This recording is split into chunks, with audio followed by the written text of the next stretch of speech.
In this video we're going to look at surds. Surds is just another way of showing a number. Okay, so far we've looked at ways of showing numbers is in decimal form, in fraction form, as natural numbers, as integers, in indices form, and this is just another way of showing a number. So in surd form would be with root signs over it. Okay, now why would we show a number like that? Well, let's come down here to the 7/8, right? I could change the 7/8 into a decimal, which is that. Okay, I could also show 1/3 as 1.3 with a dot over it that shows that that 3 goes on and on forever. So this is exactly this. Okay, this is exactly this.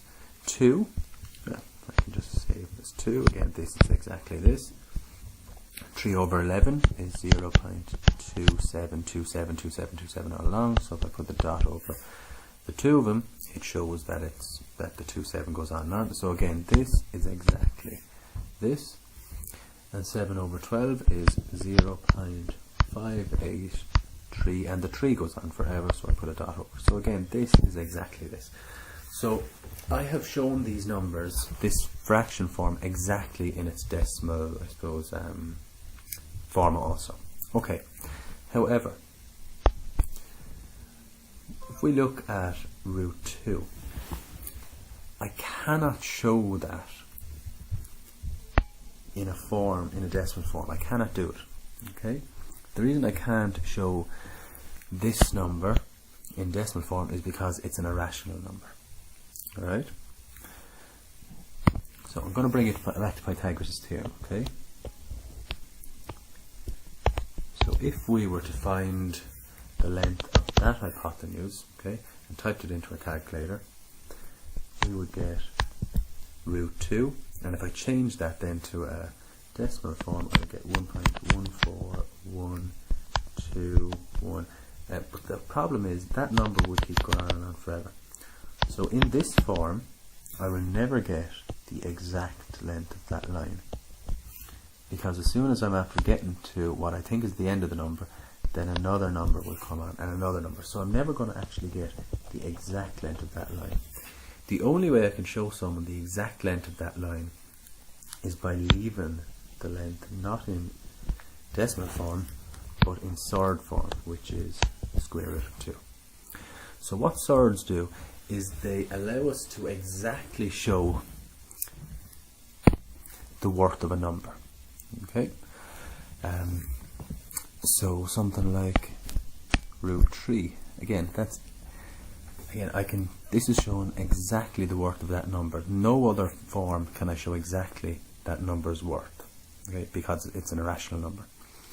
So I suppose in short, irrational numbers, we leave them in surd form because we're showing its most precise worth in that case. So now we're going to look at some rules of surds, and these rules are going to help us simplify surds later on in the video. So our first rule is root A multiplied by B is the same as root A multiplied by root B. So that knowledge will allow us to simplify something like this. And when I say simplify with relation to surds, I mean to take out any rational part out of the surd. So let's see, we have root 8.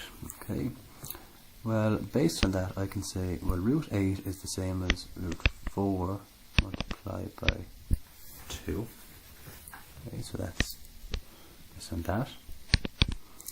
And then I can say, well, that's the same as root 4 multiplied by 2. That's based on that premise. And the reason I've done that, okay, the reason I've split it into the 4 and the 2 is because I know that root 4 can be changed into just a simple 2. Square root of 4 is 2. So I can say that is 2 root 2. So this simplified is this. I've taken out the real part as I can. Okay? So, next up, I'm going to look at this 48, and I'm going to ask myself, can I split this 48 into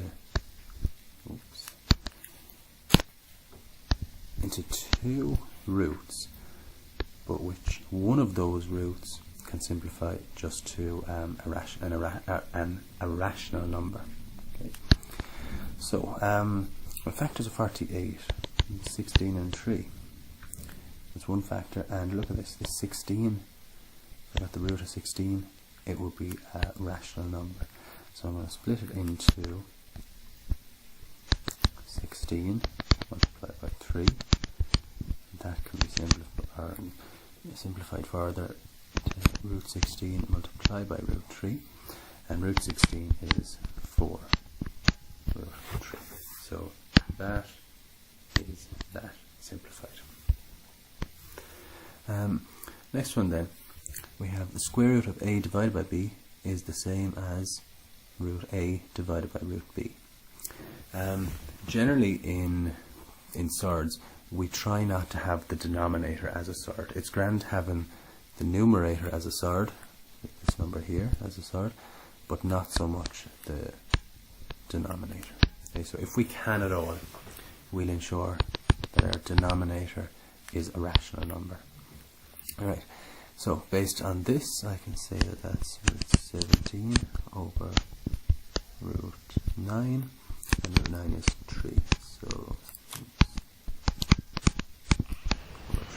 So that is that simplified. Again, I have taken this surd and I've taken out a rational part of it. Next up, I'm going to look at adding surds. So surds may be added only when they have the same irrational parts. So the irrational part is the bit under the square root sign. Right? So they could be added, and that would be 2 root 2. This, however, couldn't be added. Sorry, that could be added. It's 2 root 3. This, however, couldn't be added. Root 2 plus root 3. You can't do anything with that. Right, so we have a question here. Add root 5 plus root 45 minus root 20. Again, the irrational parts of this are different. However, I'm looking at this and something comes to mind here. That's root 5 plus, now root 45 is the same as root 9 multiplied by root 5, and then minus root 20 is the same as root 4 multiplied by 5. So I can say then root 5 plus root 9 multiplied by root 5, keep that together, minus root 4 multiplied by root 5, keep that together, and I do the brackets then, so it could be plus, and root 9 is 3 root 5, and then minus root 4 is 2 root 5. So I have root 5 plus 3 root 5 minus 2 root 5. Root 5 is basically a 1 root 5. So a root 5 plus 3 root 5 is 4 root 5 minus 2 root 5 is 2 root 5. So that is that all added together. Okay. The thing to take away is here, if we don't have the same irrational parts, we can't add them. However, using these rules up here, sometimes we can manipulate it into a situation where we actually do have the same irrational parts. Last one then is multiplying surds. Just something to remember, a root 6 by root 6 will give us just a 6, and a root 2 by root 2 will give us just a 2, etc. When multiplying surds, we multiply the rational part by the rational part and the irrational part by the irrational part. So for instance, 2 root 3 multiplied by 3 root 5, rational by rational, 2 by 3 is 6, and 3 by 5 is 15. The next one then, we root 32 multiplied by root 48. We could just multiply 2 surds and we'll get 1, 5, 3, 6, and then we could try to simplify that down, but good luck trying to simplify 1536.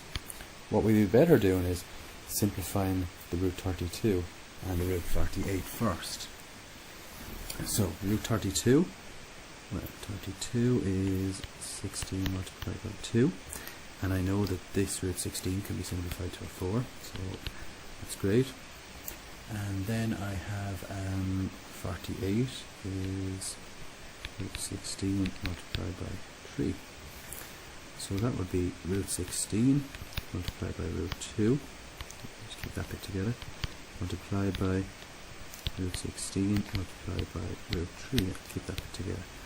And that would be 4 root 2 multiplied by 4 root 3. And that would give me 4 by 4 is 16, and 2 by 3 is 6. Okay, so that's surds, guys, and I hope that helps. Thanks.